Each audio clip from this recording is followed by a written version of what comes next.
Ya, kita beralih ke informasi lain pemirsa. Sekjen Partai Gerindra Ahmad Muzani disebut-sebut sebagai calon kuat Ketua MPR RI. Menanggapi namanya masuk bursa calon pimpinan MPR, Ahmad Muzani tidak mau terburu-buru berspekulasi. Rapat paripurna penetapan pimpinan MPR RI akan berlangsung malam ini di Gedung Nusantara MPR DPR RI, Senayan, Jakarta. Saat ini proses pengusulan calon ketua MPR tengah berlangsung di masing-masing fraksi. Anggota DPR fraksi Partai Gerindra Ahmad Muzani disebut-sebut sebagai calon kuat ketua MPR RI. Menanggapi namanya masuk bursa calon pimpinan MPR, Ahmad Muzani tidak mau terburu-buru berspekulasi. Sebelumnya Ahmad Muzani ditugaskan oleh Prabowo Subianto untuk memimpin MPR 5 tahun ke depan.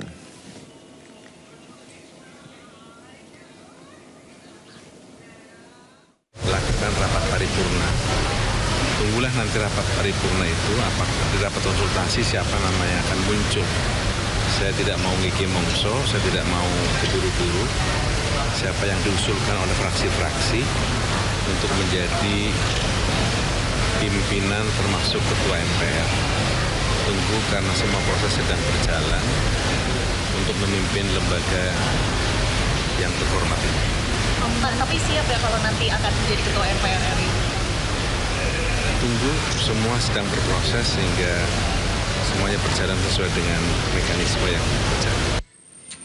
Ya, dan untuk mengetahui bagaimana persiapan penetapan pimpinan MPR RI periode 2024-2029 sudah ada rekan kami Muhammad Zulhilmi langsung dari gedung DPR MPR RI. Hilmi, berdasarkan informasi yang Anda dapat, kira-kira bagaimana nanti mekanisme pemilihan ketua MPR ini? Silakan. Ya, selamat malam Juno dan juga pemirsa. Memang untuk sejauh ini seluruh anggota MPR RI ini masih berkumpul di fraksi masing-masing untuk melakukan rapat fraksi dalam penentuan Ketua MPR RI periode 2024-2029. Memang rapat fraksi tersebut telah dilaksanakan sejak sore hari tadi dan sejauh ini kami masih menunggu apa hasil dari rapat fraksi masing-masing yang mana nantinya akan memunculkan nama-nama sebagai calon ketua dan juga wakil ketua MPR RI periode 2024-2029. Dan jika kami melihat dari jadwal pada hari ini yang akan dilaksanakan oleh MPR RI, rencananya akan dilaksanakan rapat gabungan pimpinan sementara dengan fraksi MPR RI yang rencananya akan dilangsungkan pukul 7 malam nanti. Dan rapat tersebut memang mengagendakan dengan pengumpulan nama-nama calon ketua dan juga wakil ketua MPR RI. Namun jika kami memantau di sekitaran Gedung Nusantara di kompleks DPR MPR ini memang belum ada tanda-tanda untuk nantinya dilangsungkan rapat paripurna pada malam hari ini. Namun jika kami merangkum begitu isu-isu yang beredar di lingkungan MPR RI ini, memang nama Ahmad Muzani ini santer dikabarkan sebagai calon kuat sebagai ketua MPR RI periode 2024-2029. Dan bahkan nama Ahmad Muzani ini dikabarkan telah disetujui oleh 7 fraksi yang ada di MPR RI ini. Namun kita tentu masih akan menunggu apa keputusan dari masing-masing fraksi. Namun yang pasti kami mendapatkan informasi bahwa fraksi lain juga mengajukan nama-nama calon sebagai wakil ketua MPR RI periode 2024-2029. Seperti misalnya saja dari fraksi PDIP yang disebut mengajukan nama Ahmad Basarah. Kemudian dari fraksi PAN ini mengajukan Edi Suparno. Kemudian ada pula dari fraksi PKB ini mengajukan nama Faisal Reza. Lalu ada dari fraksi Golkar ini memajukan nama Kahar Muzakar. Kemudian dari fraksi PKS ini mengajukan nama Tifatul Sembiring. Namun ada juga yang menyebutkan PKS ini memajukan nama Hidayat Nur Wahid. Kemudian dari fraksi lainnya adalah Partai Demokrat yang mengajukan Edi Baskoro. Lalu ada juga fraksi Partai Nasdem yang memang sudah mengajukan nama Lestari Murdijat. Kemudian dari DPD, Dewan Perwakilan Daerah ini memajukan nama Irman Gusman. Tentu kita akan melihat bagaimana hasil dari rapat fraksi-fraksi yang memang telah dilangsungkan pada sore hari tadi, dan rencananya nanti hasil dari rapat fraksi-fraksi itu akan dibawa ke rapat paripurna MPR RI dalam agenda mengajukan ataupun mengusulkan nama-nama dari ketua dan juga wakil ketua MPR RI periode 2024-2029. Tentunya nanti ketua dan juga wakil ketua MPR RI ini akan melengkapi ketua ataupun ketua lembaga dari legislatif ini, di mana kita ketahui bersama kemarin DPR RI ini juga sudah menentukan ketuanya, di mana Puan Maharani ini kembali maju sebagai ketua DPR RI periode 2024-2029. Kemudian untuk wakil ketua dari DPR RI sendiri ada nama Adis Kadit dari Golkar, kemudian ada Sufmi Dasko dari Gerindra, kemudian ada Saan Mustafa dari Partai Nasdem, dan terakhir ada Cucun Ahmad Syamsu Rijal dari PKB. Sementara itu untuk DPD sendiri pun pada dini hari tadi telah menyelesaikan pemilihan ketua DPD dengan memunculkan nama Sultan Najamuddin yang menjadi ketua DPD periode 2024-2029. Kami akan terus mengabarkan apakah nanti jadi digelar rapat paripurna MPR RI dengan agenda pengusulan nama ketua MPR dan juga wakil ketua MPR RI periode 2024-2029. Demikian, Juno. Mungkin sebelum kita tutup live ini, kalau tadi Anda menyebutkan bahwa tiap fraksi sudah menyebutkan atau mengusulkan beberapa nama untuk wakil ketua. Nah, untuk ketua sendiri selain Ahmad Muzani, adakah nama-nama lain yang juga cukup kuat yang Anda dengar di lapangan, Hilmi, untuk mengisi posisi ketua MPR selain Ahmad Muzani? Ya, memang jika kita melihat begitu ya, Juno dan juga pemirsa, nama dari Ahmad Muzani ini cukup kuat sebagai calon kandidat ketua MPR RI periode 2024-2029. Bahkan nama Ahmad Muzani ini diusulkan begitu oleh 7 fraksi yang ada di MPR RI ini, terkecuali dari PDIP. Tentu kita akan melihat apakah nanti PDIP akan mengusulkan namanya sendiri atau berakhir dengan memberikan dukungannya kepada Ahmad Muzani. Namun untuk sejauh ini, Juno, kami bisa mengatakan bahwa nama Ahmad Muzani ini merupakan calon terkuat sebagai ketua MPR RI periode 2024-2029. Juno. Oke, Yelbi, menarik tadi ya, 7 fraksi yang mengusulkan nama Ahmad Muzani kecuali PDIP. Kita lihat nanti PDIP seperti apa kalkulasinya. Terima kasih Hilmi atas laporan Anda langsung dari Kompleks Parlemen Senayan, Jakarta. Selamat bertugas kembali.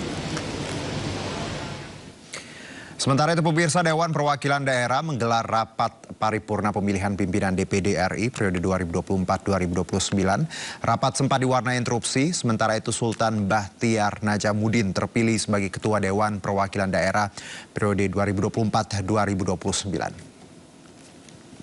Persidangan tolong dijaga etika persidangan. Kepala boleh panas, tapi hati harus tetap dingin. Dewan Perwakilan Daerah menggelar rapat paripurna pemilihan pimpinan DPD RI periode 2024-2029. Rapat dipimpin sementara oleh Ismet Abdullah, anggota DPD tertua, dan Larasati selaku anggota DPD RI termuda. Rapat paripurna diwarnai interupsi saat membahas syarat pemilihan pimpinan DPD RI. Sebelumnya, DPD telah sepakat pemilihan pimpinan DPD dalam sistem paket. Namun saat rapat berjalan, justru banyak anggota DPD RI yang melakukan interupsi. Dalam rapat paripurna, Sultan Najamuddin menang dari Lanyala Mataliti melalui proses pemungutan suara atau voting dengan memperoleh 96 suara, sementara Lanyala memperoleh 56 suara. Dengan memperoleh suara tersebut, Sultan Najamuddin dari daerah pemilihan Bengkulu ditetapkan sebagai Ketua DPD RI. Kemudian Gusti Kanjeng Ratu Hemas dari daerah pemilihan Yogyakarta sebagai Wakil Ketua 1.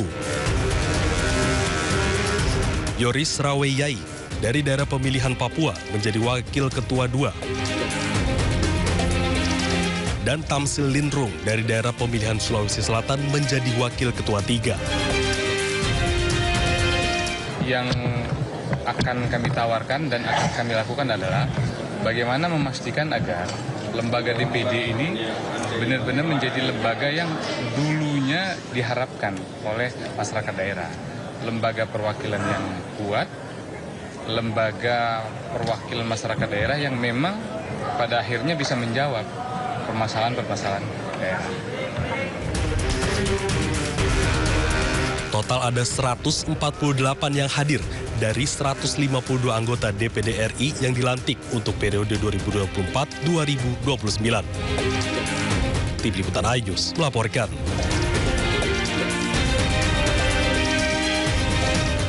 Puan Maharani kembali menjabat sebagai Ketua DPR RI untuk 5 tahun ke depan. Penetapan pimpinan DPR RI digelar dalam rapat paripurna usai pelantikan anggota DPR periode 2024-2029 Selasa sore.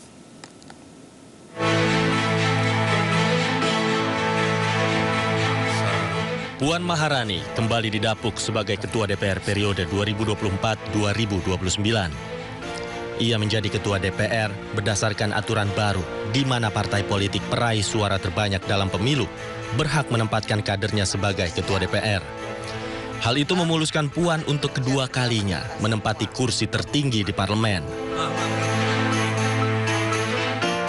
Melalui fraksi PDI Perjuangan, Puan Maharani menjabat kedua kalinya sebagai Ketua DPR karena partainya meraih kursi terbanyak di DPR, yaitu 110 kursi. Berikutnya duduk sebagai Wakil Ketua DPR RI, Sufmi Dasko Ahmad, yang merupakan Ketua Harian DPP Partai Gerindra. Partai Gerindra meraih total 86 kursi di DPR. Lalu ada Adis Kadir, yang juga menjabat sebagai Wakil Ketua DPR, yang merupakan Wakil Ketua Umum Partai Golkar. Partai Golkar meraih kursi terbanyak kedua di DPR, yaitu 102 kursi. Selanjutnya Wakil Ketua DPR yang juga dijabat oleh Saan Mustopa, Wakil Ketua Umum Partai Nasdem. Partai Nasdem mendapat total 69 kursi di DPR.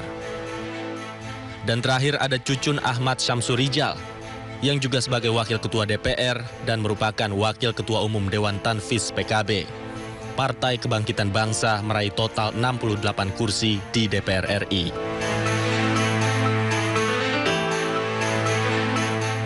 Usai ditetapkan, mereka mengucapkan sumpah jabatan dipimpin oleh Ketua Mahkamah Agung.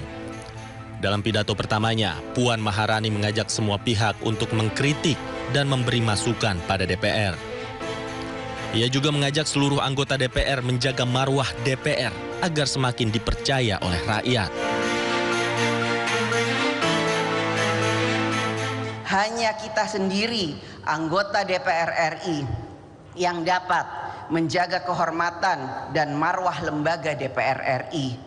Marilah kita bangun bersama DPR RI yang semakin dekat dengan rakyat, semakin dipercaya oleh rakyat, dan dapat mensejahterakan rakyat.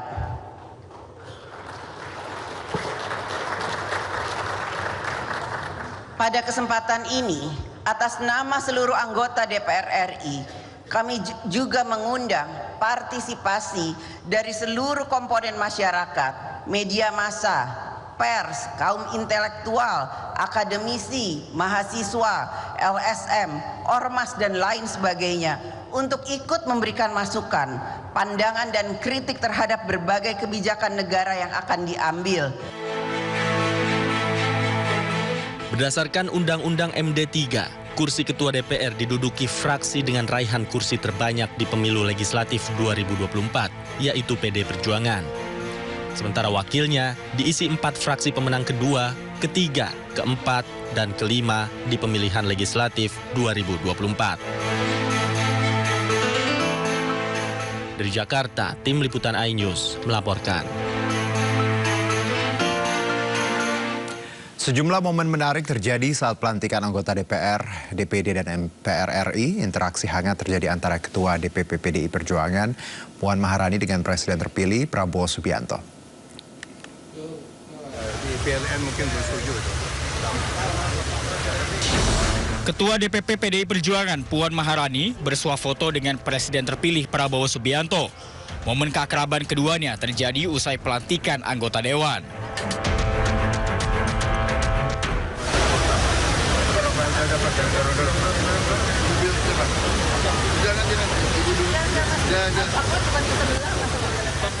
Prabowo pun sempat mempersilahkan Puan untuk lebih dulu meninggalkan lokasi. Namun Puan menjelaskan kalau ia masih ada agenda berikutnya. Selain keduanya, interaksi hangat juga terjadi dengan putra Prabowo Subianto, Didit Hedi Prasetyo. Tim Liputan, iNews melaporkan. Presiden terpilih 2024-2029 Prabowo Subianto hadir mendampingi Presiden RI Joko Widodo dalam acara pelantikan anggota DPR RI terpilih di Gedung Nusantara Komplek Parlemen Senayan, Jakarta. Prabowo datang bersama Jokowi dan berada dalam satu mobil kepresidenan berplat nomor RI 1. Presiden Joko Widodo dan Presiden terpilih Prabowo berangkat bersama ke acara pelantikan anggota DPR setelah menghadiri upacara peringatan Hari Kesaktian Pancasila di Monumen Kesaktian Pancasila Lubang Buaya, Jakarta Timur. Jokowi nampak keluar dari sisi pintu mobil sebelah kiri, sementara Prabowo keluar dari sisi pintu mobil sebelah kanan. Keduanya juga kompak mengenakan jas, peci hitam, dan pin bendera merah putih yang dipasang tepat di sebelah dada bagian kiri. Jokowi dan Prabowo berjalan beriringan disambut langsung oleh Sekjen DPR RI Indra Iskandar. Keduanya saling bersalaman dan melemparkan senyum dan salam. Selanjutnya, Jokowi dan Prabowo berjalan bersama menuju selasar Gedung Nusantara untuk berfoto bersama-sama dengan Ketua Komisi Pemilihan Umum, Afifuddin, dan sejumlah calon anggota DPR, DPD, dan MPR untuk selanjutnya bersama-sama masuk ke dalam Gedung Nusantara. Tim Liputan melaporkan. Kembali bersama kami, kita ke informasi seputar Pilkada. Pemirsa, calon gubernur Jakarta nomor urut 3 Pramono Anung berziarah ke makam Kiai Haji Zainuddin MZ di Kramat Pelah, Kebayoran Baru, Jakarta Selatan. Pramono dengan Zainuddin MZ sempat dekat di dalam organisasi sayap PDIP Baitul Muslimin. Calon gubernur Jakarta dari Partai PD Perjuangan, Pramono Anung, Rabu pagi mendatangi makam Kiai Haji Zainuddin MZ yang dikenal sebagai Kiai Sejuta Umat. Selain untuk mendoakan almarhum, kehadiran Pramono juga telah mendapat dukungan dari keluarga Zainuddin MZ. Pramono mengungkapkan dirinya dengan Zainuddin MZ sama-sama mendirikan organisasi sayap PDIP, Baitul Muslimin, dengan beberapa tokoh lainnya seperti Said Akil dan Profesor Din Samsudin. Zainuddin MZ juga dinilai telah berikan banyak jasa bagi PDIP.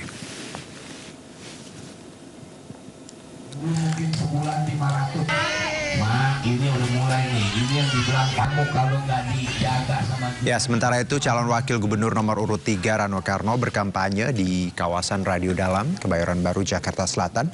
Dalam kunjungannya ke kawasan yang kerap dilanda banjir ini, Bang Do menerima banyak aspirasi dari warga, khususnya penanganan banjir. Menurutnya permasalahan banjir memang sangat klasik dan akrab di telinga warga Jakarta. Tentunya hal tersebut harus segera diatasi dengan menormalisasi aliran kali dan perbanyak pompa air. Selain banjir, permasalahan kebakaran di pemukiman padat penduduk juga menjadi prioritas pasangan nomor urut 3 ini.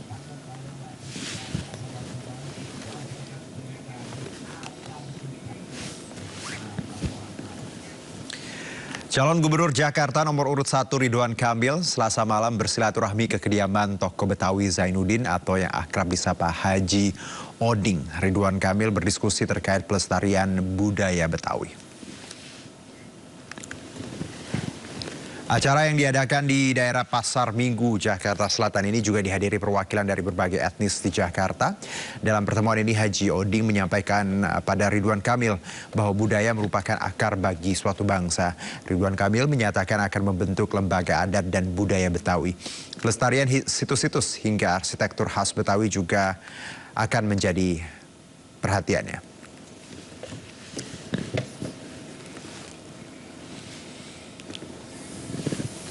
Bahwa program Ridho ini ternyata sangat ditunggu-tunggu, ya, khususnya kalau dari Pak Haji Oding bagaimana kebudayaan menjadi wajah utama. Nasihat beliau adalah budaya itu seperti akar, budaya kuat, bangsa kuat, budaya lemah, bangsa juga lemah. Maka kita kan ada program Gerbang Betawi, ya, saya sudah sering sampaikan kan, gerakan membangun budaya Betawi. Yang akan didahulukan adalah pembentukan lembaga adat dan budaya Betawi, ya. Kita akan perdakan di tahun 2025 secepatnya, Setelah itu menjadi dasar pembangunan budaya Betawi. Ya, calon wakil gubernur Jakarta nomor urut 2 Kun Wardana memastikan internet gratis untuk warga Jakarta sangat bisa dilakukan guna meningkatkan kualitas pendidikan. Ya, ini dikatakan Kun saat bertemu dengan Asosiasi Penyelenggara Jasa Internet Indonesia APJII membahas internet gratis untuk warga Jakarta. Kun mengatakan layanan internet gratis 100 MB per second untuk warga Jakarta sangat mungkin dilakukan guna meningkatkan kualitas pendidikan. Ini dikarenakan 80% instalasi internet sudah terpasang di permukiman. Internet gratis juga hak seluruh warga untuk mendapatkan informasi. Win-win solution, nggak ada yang dirugikan. Ya. Dan bagi kami, kita menginginkan bahwa Jakarta ini akan menjadi kota peradaban. Untuk itu, tadi unsur kesetaraan itu menjadi penting. Ya, dengan kita memberikan ini, kita mengharapkan tadi ya, ekonomi itu akan menjadi meningkat. Ya. Koneksi internet 1% bisa meningkatkan ekonomi 3%. Ya. Jadi ini snowballnya, efek bola saljunya cukup tinggi. Ya. Lembaga Survei Indonesia LSI merilis hasil jajak pendapat terkini elektabilitas calon gubernur dan wakil gubernur Jakarta 2024-2029. Pasangan Ridwan Kamil Suswono masih jauh berada di atas rivalnya Pramono Anung Rano Karno dan Dharma Pongrekun Kunwardana. Ya, dari data hasil survei yang dirilis LSI 18 September 2024, Ridwan Kamil Suswono menempati peringkat pertama dengan elektabilitas 51,8%. Pramono Anung Rano Karno mengantongi elektabilitas 28,4% dan posisi ketiga paslon jalur independen Dharma Pongrekun Kunwardana dengan elektabilitas 3,2%.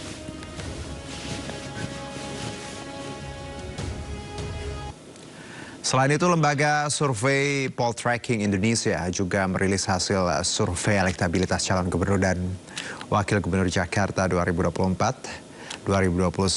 Ridwan Kamil menempati peringkat pertama dengan elektabilitas sebesar 48,9%. Pramono Anung mengantongi elektabilitas 22,1% dan posisi ketiga paslon jalur independen Dharma Pongrekun dengan elektabilitas 4,1%.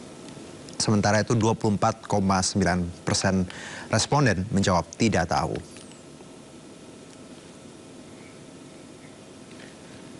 Sementara tingkat elektabilitas calon wakil gubernur Jakarta menurut survei Poll Tracking untuk posisi pertama yaitu Suswono dengan tingkat elektabilitas tertinggi yakni 27,6%. Sementara Rano Karno ada di angka yang lebih tinggi yaitu 37,6%, disusul oleh Kunwardana di tempat terakhir dengan elektabilitas 4,8%. Sementara responden yang menjawab tidak tahu sebesar 30%.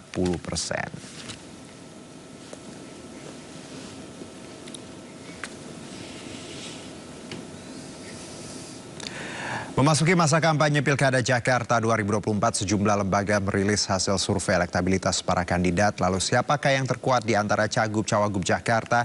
Kami akan membahasnya bersama Fahrudin Muhtar, juru bicara RK Suswono, Leni Siregar, juru bicara Dharma Kun, Aris Setiawan Yoni, juru bicara Pramono Rano, serta Hanta Yuda, Direktur Eksekutif Poll Tracking Indonesia. Assalamualaikum, selamat malam Abang, Mbak. Selamat malam.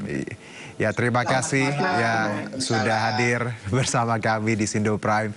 Kita tahu hasil survei ini kan ya namanya survei ya, dinamis, ada naik turun, bisa sangat berubah per harinya dan jadi bukan sebuah patokan yang hakiki. Namun juga ini bisa jadi cerminan bagaimana sebenarnya peta perubahan baik itu tadi naik atau turunnya seorang paslon. Saya mungkin ke Bang Hanta Yuda dulu selaku Direktur Eksekutif Poll Tracking Indonesia. Bang Hanta, ya, kalau kita lihat ini kan hasil survei terbaru menempatkan memang RK masih tinggi, tapi di satu sisi kita juga lihat bahwa paslon Pramono Rano ini juga bisa saja menyalip. Dari survei yang terbaru ini, bagaimana, apa yang bisa kita highlight, Bang Hanta? Ya, tadi di prolog sudah Mas Herjano mengatakan tentang pasangan tunggal. Mungkin saya melengkapi dari berpasangannya, yaitu Ridwan Kamil Suswono 47,5%, kemudian Pram Rano 31,5%, Dharma Kun itu 5,1%, dan tidak jawabnya 15,9%. Jadi kalau kita perhatikan memang lebih unggul Ridwan Kamil dan Suswono, tetapi di data kami belum mencapai angka 50% plus 1. Nah, ini menunjukkan bahwa modal awal dan Suswono ini memang cukup tinggi ya. Tapi yang menarik dari data tadi, kita perhatikan memang elektabilitas Cawagupnya lebih tinggi di Rano Karno ketimbang Suswono. Nah, kalau kita lihat dari data tadi, Ridwan Kamil dan Pram menurut saya memiliki kualitas personal yang bisa diandalkan. Satu, tentu juga Pak Dharma punya peluang. Yang kedua, Pram itu kontributif secara elektabilitas elektoral ada posisi wakil, yaitu Pak Bang Rano itu memberikan kontribusi elektoral. Nah, kalau kita perhatikan dari 22 elektabilitas Pram itu menjadi 31 karena ditopang oleh Rano Karno. Nah, itu yang membedakan dengan Suswono ataupun Wardana. Yang ketiga, Pram punya potensi di mesin PD Perjuangan. Ini yang juga saya kira bisa memberi potensi naik turunnya. Tadi kan pertanyaan apakah yang faktor dinamisator yang dimiliki oleh masing-masing kandidat. Ridwan Kamil sama juga, memiliki kekuatan personal sama dengan Pram. Kita tahu sebagai Gubernur Jakarta dianggap berprestasi, tingkat kepuasannya di Jawa Barat, mantan Gubernur Jawa Barat maksud saya itu cukup tinggi kepuasannya, dan mesin politik Kim Plus itu juga bisa dikonsolidasi, dan modal itu bisa dikapitalisasi saya kira untuk potensi pertumbuhan elektoralnya, Mas Juno. Kemudian dari Dharma Kun memang jauh ya selisihnya dibandingkan RK dan Pram itu hanya 16%, sementara undecided votersnya itu masih 15,9%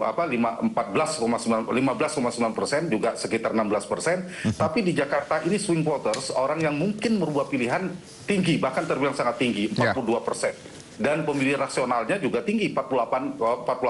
Artinya kemungkinan dinamika politik elektoral, posisi elektoral, pertumbuhan atau penurunan di Jakarta masih cukup dinamis. Meskipun per hari ini yang berpotensi paling unggul memang Ridwan Kamil. Kalau pilkada yang berlangsung seminggu lagi, saya berani memprediksi. Tapi mengingat Jakarta yang sangat dinamis dan pilkadanya masih hampir 2 bulan lagi, maka kemungkinan lainnya masih mungkin terjadi. Jadi dengan kata lain Bang Hanta bahwa ya 2 bulan lagi waktu yang cukup panjang, jadi bisa saja ada yang nyalip seperti itu.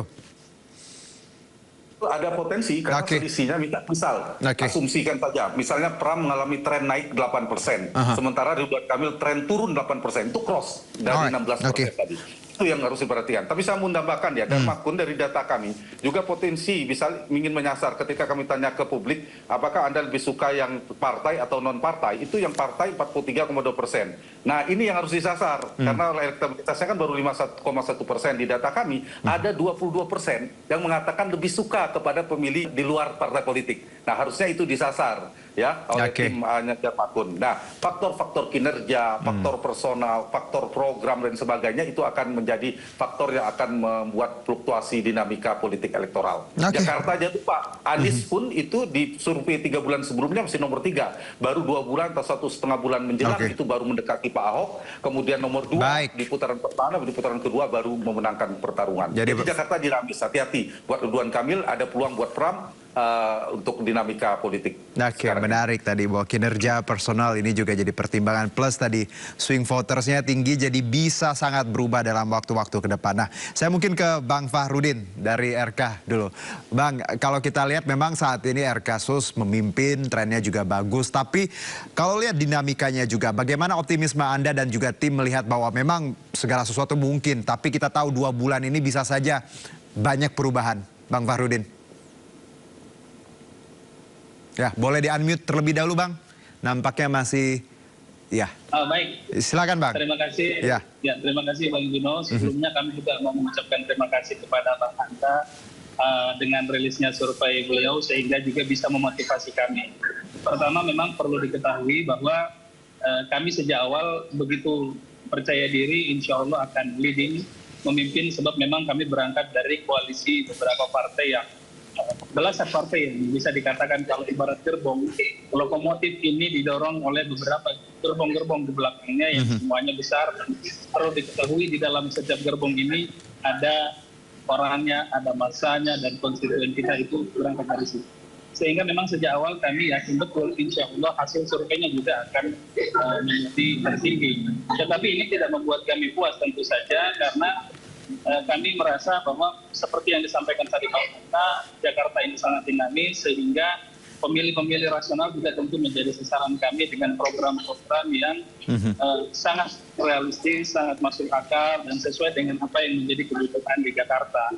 Sehingga kami bisa katakan bahwa insya Allah apa yang kami tawarkan, kami tidak terlena dengan hasil survei yang cukup tinggi, begitu saja saya kira. Oke. Nah, ya silakan Bang. Ya, misalnya bicara tentang program kerja, misalnya kami melihat bahwa salah satu persoalan di Jakarta ini kan adalah untuk memaksimalkan peran RW-RW yang ada di Jakarta. Di situ kami menggunakan prinsip DKI, sekalipun ke depan sudah bukan lagi DKI, tapi DKI yang kami maksud di sini adalah desentralisasi, kolaborasi, dan inovasi.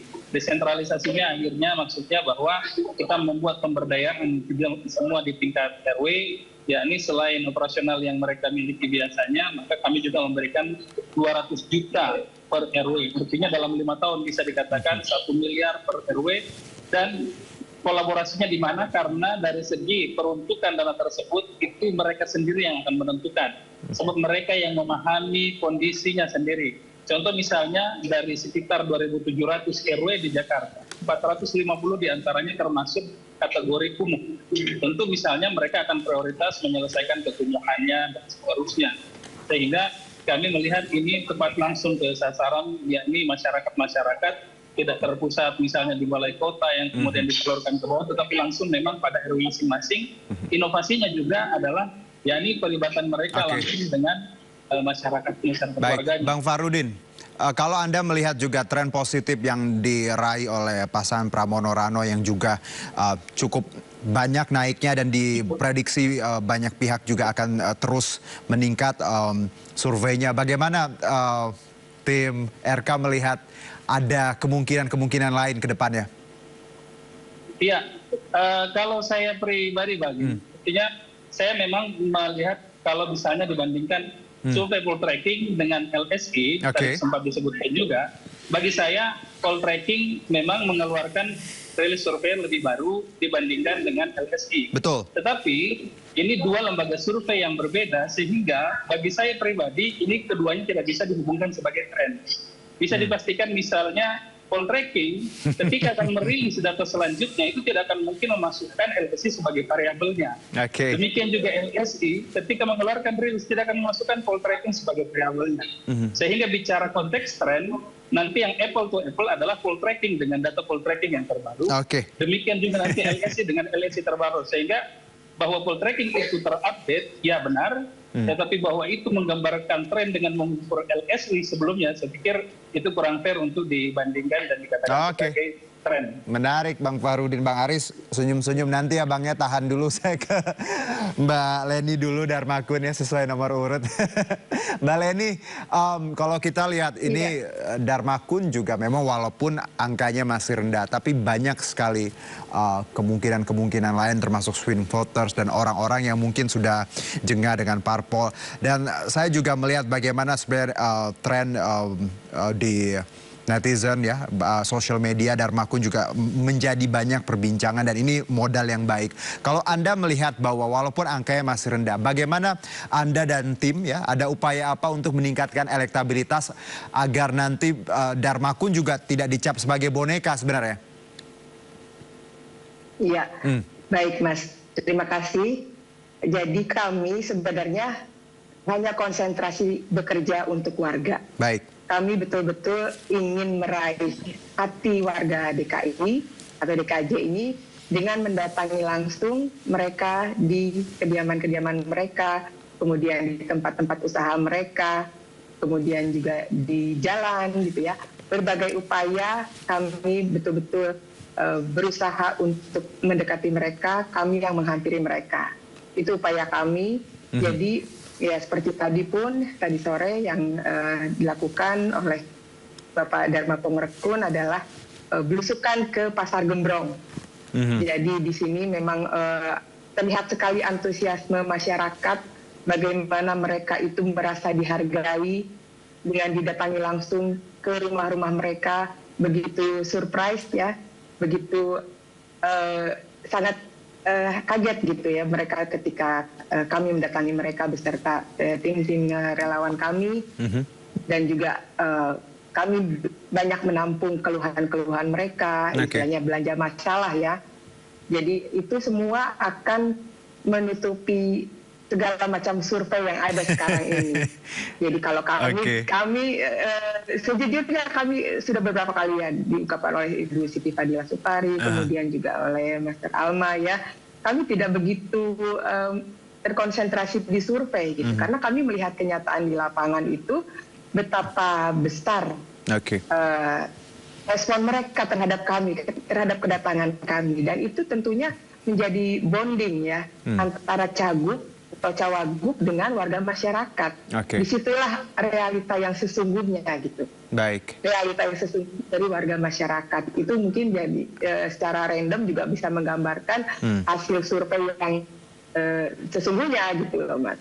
Baik, ya saya juga kemudian juga kemampuan berkomunikasi dari cagup atau cawagup kami gitu ya terhadap warga masyarakat itu tentunya menjadi sorotan utama untuk indikator survei gitu yang saya baca gitu ya untuk meningkatkan elektabilitas itu adalah dari kemampuan berkomunikasi cagup dan cawagup. Iya, kita dapat poinnya. Saya juga sempat berbincang dengan Master Alma. Saya ingat kalimat yang disebut Master Alma ya dari Dharma Kun juga bahwa kita tidak punya uang untuk bayar survei. Itu juga.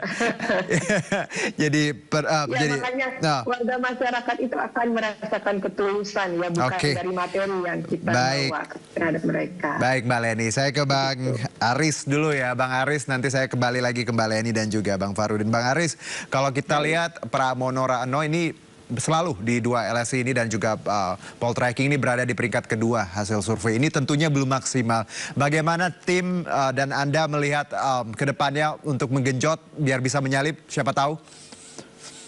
Ya, yang pertama adalah kami sangat terima kasih kepada lembaga survei baik itu LSI maupun poltreking yang sudah merilis survei terbaru di Pilkada DKI Jakarta, meskipun sebenarnya surveinya itu sebenarnya dilakukan di waktu awal ya. Kita lihat kalau LSI waktu itu 6 September survei dilakukan, kemudian poltreking itu 9 September, artinya tidak lebih dari 2 minggu setelah Mas Pram dan Bang Dul namanya muncul atau didaftarkan di KPU. Jujur saja, lebih dari maksimal ini malah. Kalau tadi Mas Juno sampaikan apakah ini belum maksimal, sudah lebih dari maksimal. Karena apa?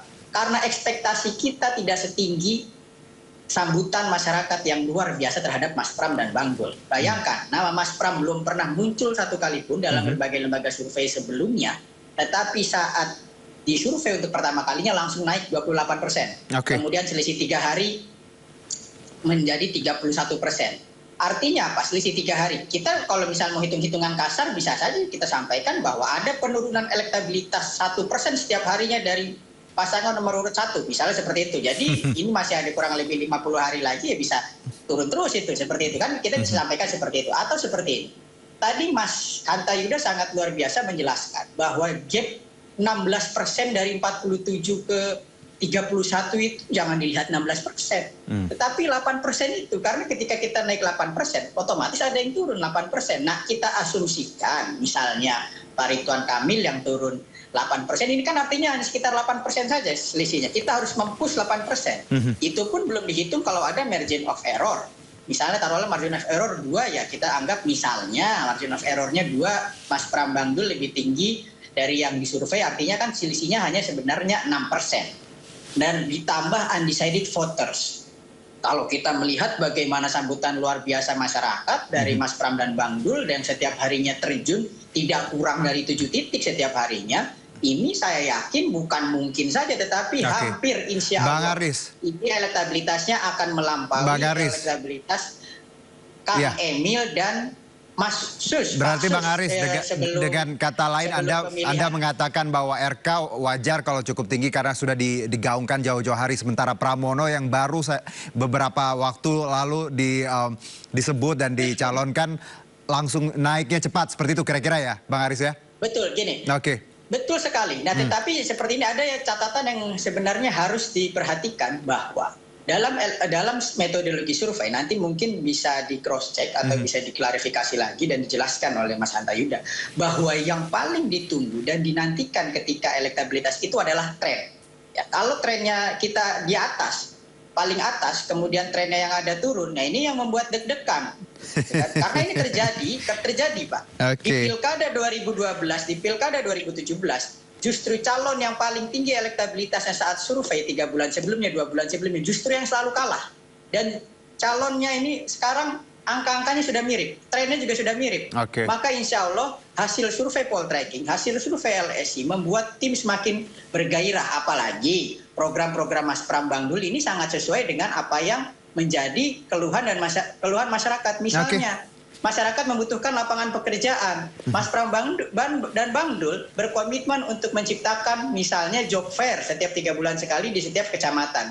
Kemudian juga pelatihan bersertifikasi. Dan yang luar biasanya adalah misalnya PPSU itu akan diturunkan persyaratannya yang darinya pakai ijazah SMA melainkan hanya ijazah SD, asal ada etos kerja, asal ada semangat, asal ada kejujuran. Baik Bang Aris. Lapangan pekerjaan akan dibuka seluas-luasnya. Kita dapat poinnya. Masyarakat. Baik Bang Aris, langsung saya ke Bang Hanta. Bang Hanta, kalau kita lihat tadi bahwa RK memang wajar digaungkan sudah cukup lama dan namanya juga memang leading untuk saat ini. Sementara kalau kita telah lagi nama Pramono yang memang out of nowhere tiba-tiba langsung, karena kita prediksinya bukan beliau, tapi ketika beliau diumumkan juga banyak yang kaget. Plus juga elektabilitasnya juga angkanya juga cukup bagus ketika dalam rentan waktu yang cukup singkat ini. Apakah analisa ini juga poltreking dapati, Bang Hanta? Ya, kalau secara objektif angka 31% itu bukan angka yang rendah ya. Modal awal yang cukup bagi Pramono Anung, tetapi memang Pram diuntungkan dengan posisi cawagupnya yang kontributif secara elektoral. Dia menjadi variabel penopang dibandingkan wakil yang lain. Misalnya Pak Sus itu elektabilitasnya 22 di bawah Ridwan Kamil sehingga tidak memberikan kontribusi secara elektoral, tidak mendongkrak si cagupnya. Nah, itu yang membuat salah satu Mas Pram menjadi naik. Coba kita perhatikan di sini, justru posisi cawagup tertinggi itu ada di Rano Karno.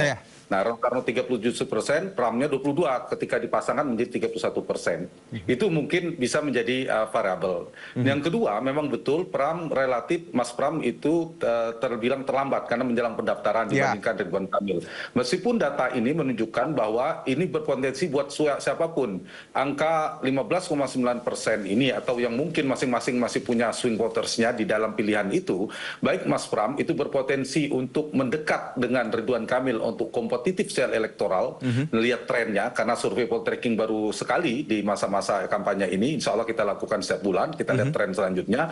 Kemudian yang kedua, Ridwan Kamil juga punya peluang yang sama untuk menebalkan jarak sebenarnya, sama. Sekarang 47, kalau trennya turun, yang itu yang berbahaya, betul. Yang perlu dilihat itu betul sekali, harus lihat trennya. Kalau Ridwan Kamil misalnya bisa naik, itu trennya kalau sama-sama naik ya, kita bandingkan dua kandidat ini. Kedua-duanya naik, maka Ridwan Kamil mungkin akan menangkan pertarungan, tinggal 1 atau 2 putaran. Tapi kalau misalnya terbalik, misalnya Pram yang naik, Ridwan Kamil turun, nah itu yang bisa cross, bisa punya potensi kedua-duanya kompetitif, salah satu akan memenangkan pertarungan. Nah, yang kedua yang perlu dibaca adalah apakah berlangsung 1-2 putaran, ini perolehan Pak Darmakun ini perlu dilihat. Kalau semakin tinggi, maka potensi Pilkada Jakarta 2 putaran semakin besar, karena sisanya itu terbagi relatif merata, apalagi jaraknya misalnya tidak terlalu jauh. Nah, bicara dengan Jakarta dengan data undecided dan swing voters yang relatif tinggi tadi, maka ada 4 faktor sedikit ingin saya tambahkan. Bagaimana masing-masing kandidat dan tim yang paling efektif dalam sosialisasi dan berkampanye, siapa paling efektif dan memiliki dampak elektoral. Yang kedua, siapa di antara mereka yang bisa meledakkan programnya, program yang logis, yang realistis tapi bombastis gitu. Seperti dulu ada OKOC, ada DP 0% kalau Anies Sandi dulu itu. Itu yang kedua. Yang ketiga, performa debat. Jakarta ini banyak pemilih rasional, nanti debat akan ditonton bagaimana mereka menyampaikan penguasaan masalah, komunikasi publiknya, program yang tawaran seterusnya, dan yang terakhir adalah isu dan gimmick-gimmick politik itu tidak bisa dihindari, pemilih psikologis juga terpengaruh. Jadi faktor-faktor ini yang saya kira menjadi faktor bagi semuanya berpeluang untuk menaikkan atau kemungkinan turunnya. Yang harus dibaca betul tren dan waktunya masih hampir 1,5 bulan lebih sedikit. Nah ini yang harus kita pantau bersama-sama. Semua masih punya peluang. Kalau berdasarkan per hari ini Ridwan Kamil paling berpeluang, kemudian yang kedua Pramono Anung, baru Pak Dharma. Itu kira-kira. Langsung ke Bang Fahrudin. Bang Fahrudin, kalau kita lihat tadi angka-angkanya memang ya RK memang tinggi, tapi kalau kita lihat juga penopangnya variabel penopang mungkin kalau kita lihat Pak Suswono juga tadi kurang maksimal seperti berbeda dengan Rano Karno juga yang menjadi variabel penopang seorang Pramono. Bagaimana Anda melihat tadi cross ini? Ya, terkait cross tadi saya tertarik melihat optimisme dari Bang Aris. Cuma beliau ini cuma menyampaikan simulasi satu sisi saja. Bagaimana kalau misalnya kita balik misalnya bahwa ternyata 88% itu ke RK dan sebaliknya yang turun itu adalah Bang Rano. Yang terjadi itu bukan cuma naik tetapi langsung menang satu putaran. Langsung menang satu putaran dan itu yang memang menjadi target kita. Artinya ya sudahlah, cukup satu putaran. Nah terus hal lain yang perlu tadi terima kasih disampaikan oleh Bang Hanta bahwa memang kami insya Allah sangat berharap di debat nanti para pemilih rasional itu bisa melihat bagaimana Bang RK, Ridwan Kamil itu sangat menguasai persoalan Jakarta. Perlu diingat bahwa Ridwan Kamil baik sebagai profesional maupun sebagai kepala daerah di Jawa Barat itu sudah pernah berkontribusi bagi Jakarta. Sebagai profesional, misalnya beliau itu pernah menjadi penasehat gubernur di masa Bang Yos selama 2 tahun dan Bang Foke selama 5 tahun sebagai penasehat gubernur di bidang arsitektur. Artinya sudah berkontribusi bagi Jakarta. Kemudian di Jawa Barat, perlu diingat tahun 2022 itu disahkan 2 waduk, satu di Sukamahi, kedua di Ciawi. Yang kedua waduk ini menampung banjir 30% kiriman dari selatan. Artinya beliau itu sudah berkontribusi nyata bagi Jakarta dan insya Allah paham betul tentang kondisi Jakarta. Itu yang perlu.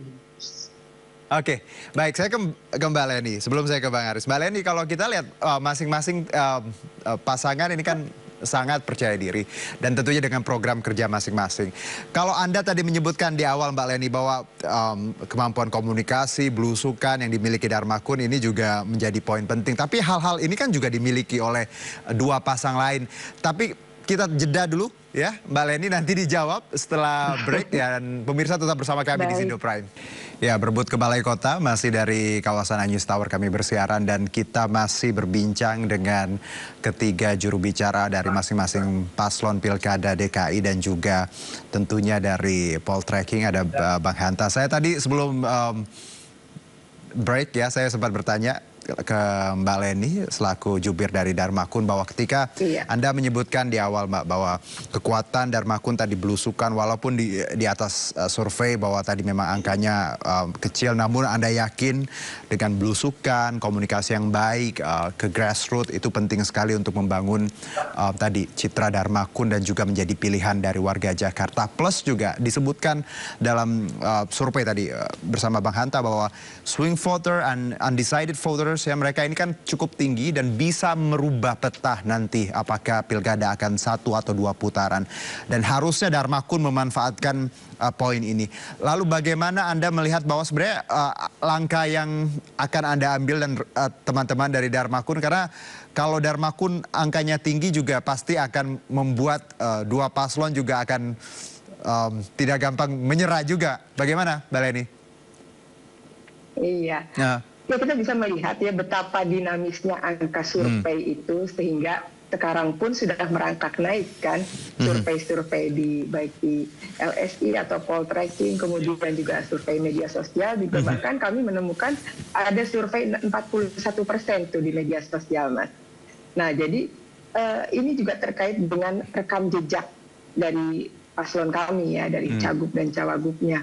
Betapa mereka ini adalah orang-orang dari jalur independen ya yang betul-betul mempunyai track record yang baik ya, track record yang baik, kemudian juga riwayatnya juga sampai saat ini pun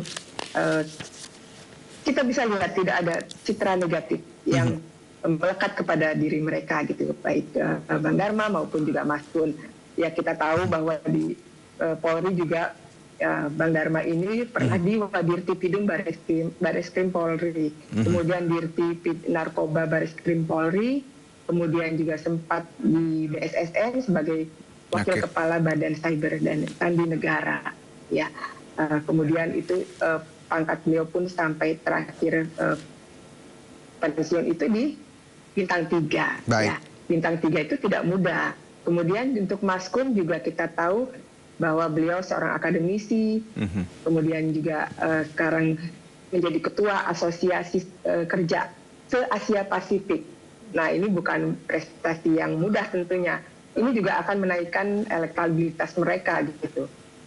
Rekam jejak kepemimpinan mereka itu bisa dirasakan masyarakat bahwa mereka bukan dari orang-orang yang mempunyai rekam jejak yang buruk gitu. Itu juga tentunya akan menjadi menimbulkan rasa percaya diri tersendiri di tim kami gitu. Dan itu tentunya akan bisa dirasakan oleh warga masyarakat. Betapa selama ini pun kami mendatangi mereka itu tidak ada penolakan. Alhamdulillah disambut dengan hangat oleh mereka gitu ya. Mengingat juga visi misi yang kami bawa itu betul-betul menyentuh hati mereka. Bagaimana nomor satunya itu program makan ya, supaya warga masyarakat tidak sampai ada yang kelaparan itu sangat menyentuh warga masyarakat gitu, Mas. Jadi ya insya Allah akan makan dan internet ya, Mbak ya. Akan ada keajaiban. Internet gratis internet juga itu. Akan menyentuh, menyentuh sekali generasi milenial ataupun Gen Z gitu ya. Betapa mereka sangat senang dengan program kami itu. Mbak Leni, jadi untuk mereka yang tadi jengah dengan parpol ya, dengan mungkin politikus, ini Dharma Kun jadi pilihan lah seperti itu ya. Karena jalur independen plus rekam jejak yang baik dan citra negatif. Walaupun sempat kemarin kalau kita bicara nik yang dicatut gimana, Mbak Len? Oh, itu kan kami tidak tahu sama sekali. Kami tidak tahu sama sekali. Kemudian juga paslon juga ya terkejut ya. Itu kok bisa seperti itu? Kami sangat tidak menduga ada kejadian tersebut. Mbak Leni, langsung saya ke Bang Aris. Bang Aris, kalau ya tadi masing-masing tentunya pede dengan poinnya sendiri dan bagaimana Pramono Rano juga tentunya percaya diri dengan angka yang makin bagus.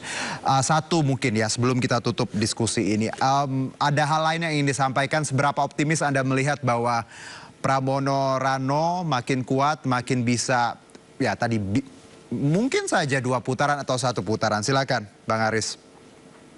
Kalau ditanya seberapa optimis, alhamdulillah feeling dan mood tim pemenangan Mas Pram dan Bang Dul ini sedang bagus-bagusnya, sangat optimis. Mengapa sangat optimis? Ini bisa dilihat dari setidaknya 3 indikator ya Mas ya. 3 indikator. Yang pertama adalah Mas Pram dan Bang Dul adalah sosok yang sangat merangkul semua masyarakat. Semua tokoh paling lengkap ya, baik tokoh pemimpin-pemimpin Jakarta sebelumnya itu sudah paling lengkap didatangi oleh Mas Pram dan Bang Dul. Bahkan tokoh-tokoh nasional seperti misalnya Pak Yusuf Kalla, ada Bu Megawati sudah dikunjungi. Kemudian juga ada Pak SBY, meskipun beliau ketua Majelis Tinggi Partai Demokrat. Kemudian juga kemarin Pak Sultan Hamengkubuwono di Yogyakarta. Artinya apa? Artinya Mas Pram ini adalah sosok yang ingin sekali bahwa menyerap aspirasi dari berbagai pihak yang itu sangat positif bagi masyarakat Jakarta yang sangat multi etnik, yang sangat menghargai perbedaan. Nah, ini Mas Pram. Jadi Mas Pram dan Bang Dul ini sosok yang sangat diterima dengan masyarakat. Yang kedua adalah bagaimana Mas Pram dan Bang Dul juga paling giat untuk melakukan belusukan-belusukan ke masyarakat. Belusukan-belusukan ke masyarakat itu Mas Bang Dul misalnya setiap kita turun ke jalan itu bukan hanya sorakan dan teriak-teriak aja Pak, dan tepuk tangan, tetapi nyanyikanlah lagu Sidul. Ini kan artinya apa? Masyarakat memang merindukan sosok yang paham betul lahir, tumbuh dan besar ya dengan masyarakat Jakarta gitu loh. Ini yang masyarakat rindukan. Yang terakhir yang ketiga adalah bagaimana sentimen media sosial. Tadi kalau misalnya disampaikan Ibu Leni, saya sangat tertarik juga kalau misalnya dikatakan ada survei media sosial, karena siapapun bisa melakukan survei media sosial. Kalau kemarin kami melihat ada survei media sosial, Mas Pram Bang Dul itu sampai 65% tuh dipilihnya. Tetapi juga kalau kita mau objektif dengan yang namanya sentimen, itu ada lembaga namanya Indonesia Indikator, itu lembaga yang sangat kredibel untuk melihat sentimen. Mereka melakukan survei berdasarkan ekspos sentimen positif negatifnya itu dari tanggal 1 sampai 30 September 2024. Alhamdulillah, Mas Pram ini, Mas Pram dan Bang Dul ini sentimen positifnya paling tinggi. Di mana Mas Pram Bang Dul itu sentimen positifnya 42%, sentimen netralnya 30%, dan sentimen negatifnya 28%. Mengalahkan Kang Emil dan Pak Sus yang sentimen positifnya yang 40% dan sentimen negatifnya 40% juga. Jadi memang kami sangat optimis dari 3 hal ini ya, bagaimana tokoh masyarakat, para ulama, para tokoh budaya, para tokoh nasional, kemudian bagaimana sambutan masyarakat saat belusukan, bagaimana program-program yang disampaikan Mas Prambanggul ini program-program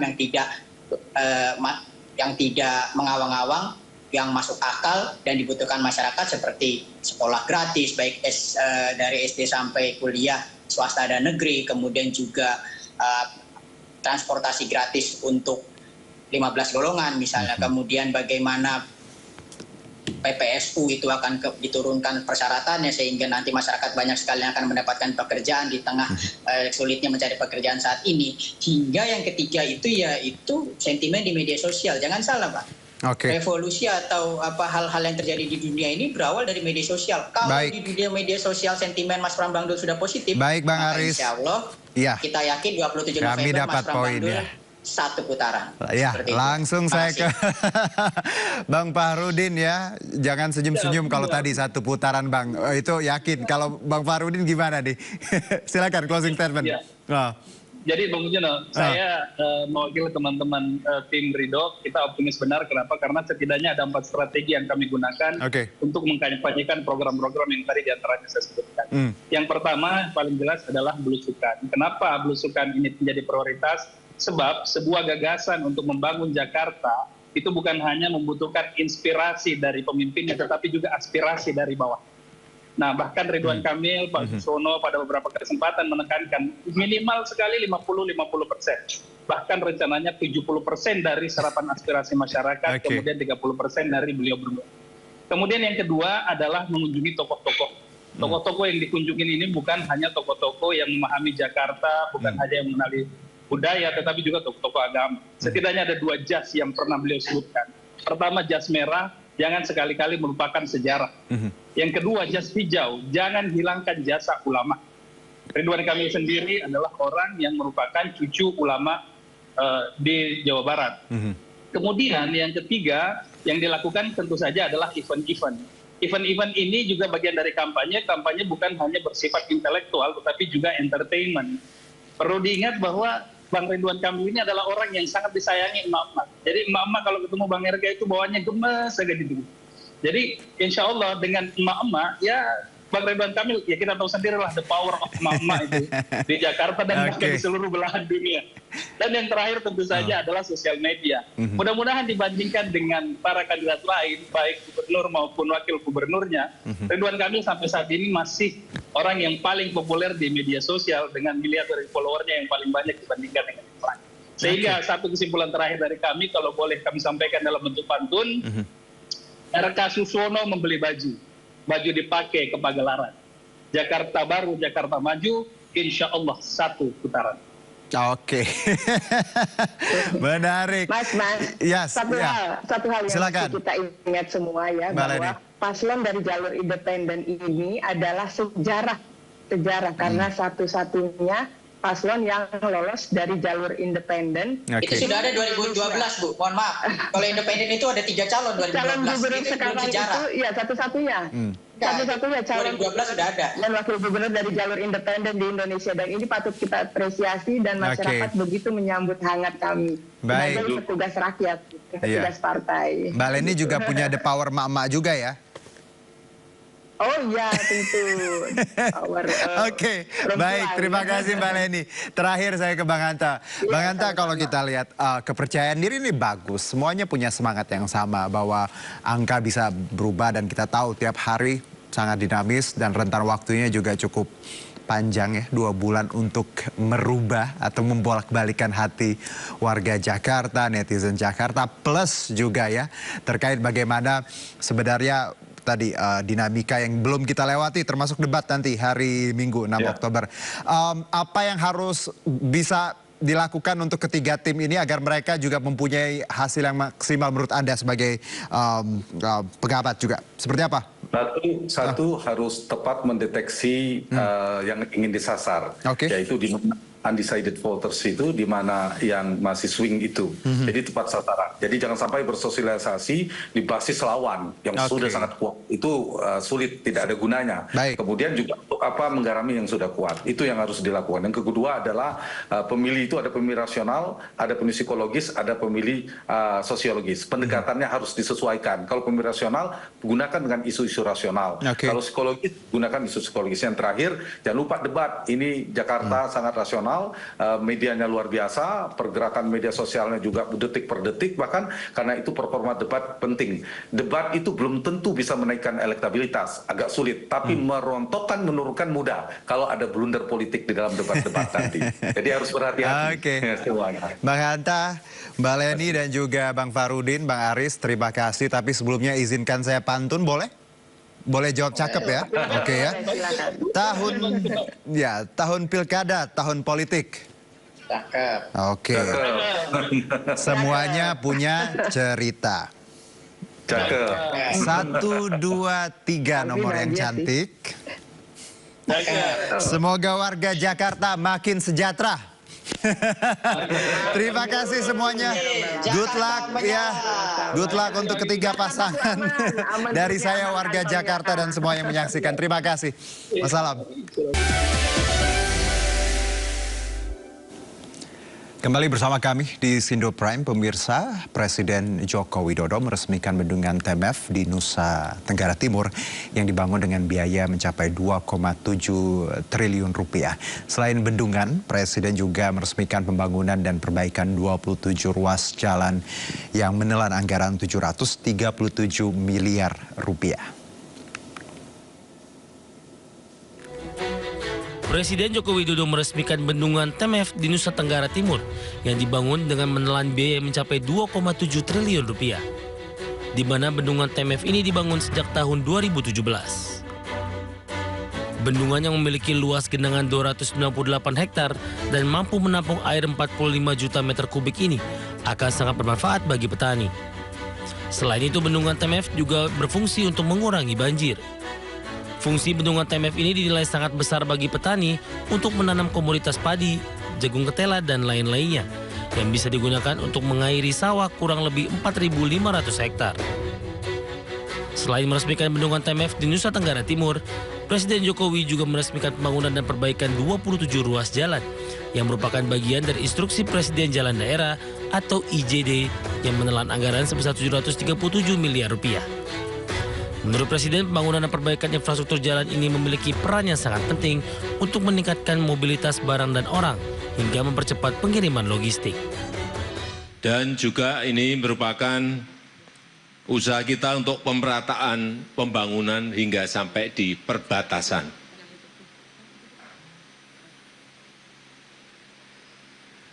Juga berfungsi sebagai buffer zone pertahanan negara kita Indonesia. Dan yang terakhir juga untuk mengembangkan titik-titik ekonomi baru. Presiden berharap dengan adanya perbaikan infrastruktur jalan ini dapat mempercepat aktivitas perekonomian masyarakat dan meningkatkan kualitas hidup warga. Dengan begitu, anggaran yang sudah digelontorkan pemerintah tidak terbuang sia-sia.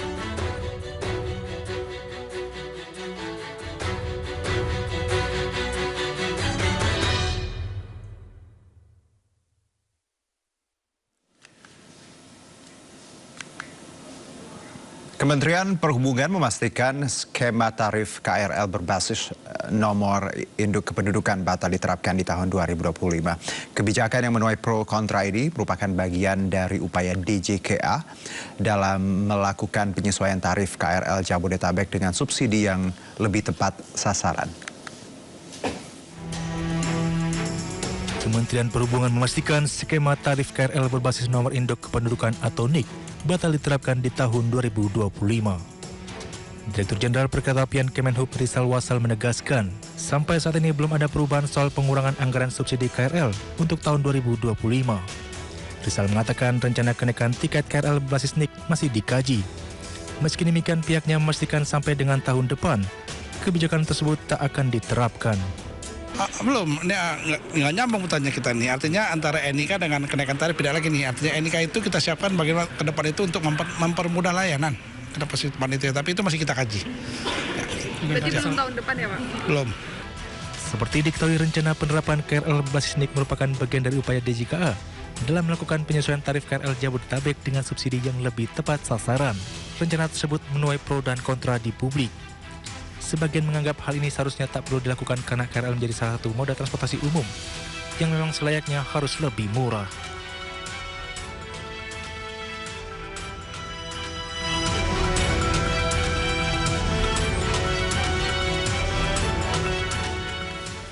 Pemirsa, proyek percepatan pembangunan infrastruktur yang tertera dalam Proyek Strategis Nasional atau PSN dinilai merupakan salah satu inisiatif penting yang diharapkan dapat memberikan dampak signifikan bagi kesejahteraan rakyat.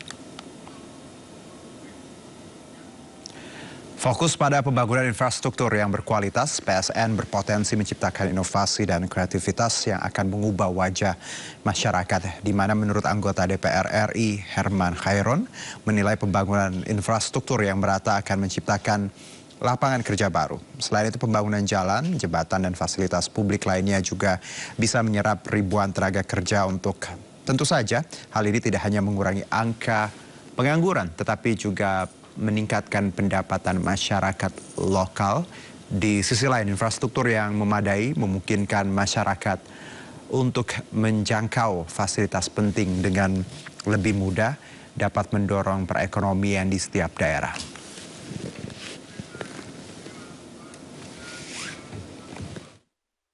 Tapi juga ini akan menjadi trigger peningkatan ekonomi, baik ekonomi di daerah, baik ekonomi yang sektoral, akan meningkatkan permintaan atas sumber daya lokal, dan tentu juga akan meningkatkan daya minat terhadap UMKM masuk di dalam program ini. Nah, kalau daya minat dan kemudian ikut serta di dalam program ini, tentu UMKM-nya akan meningkat. Nah, kalau UMKM-nya meningkat, putaran ekonominya akan terjadi.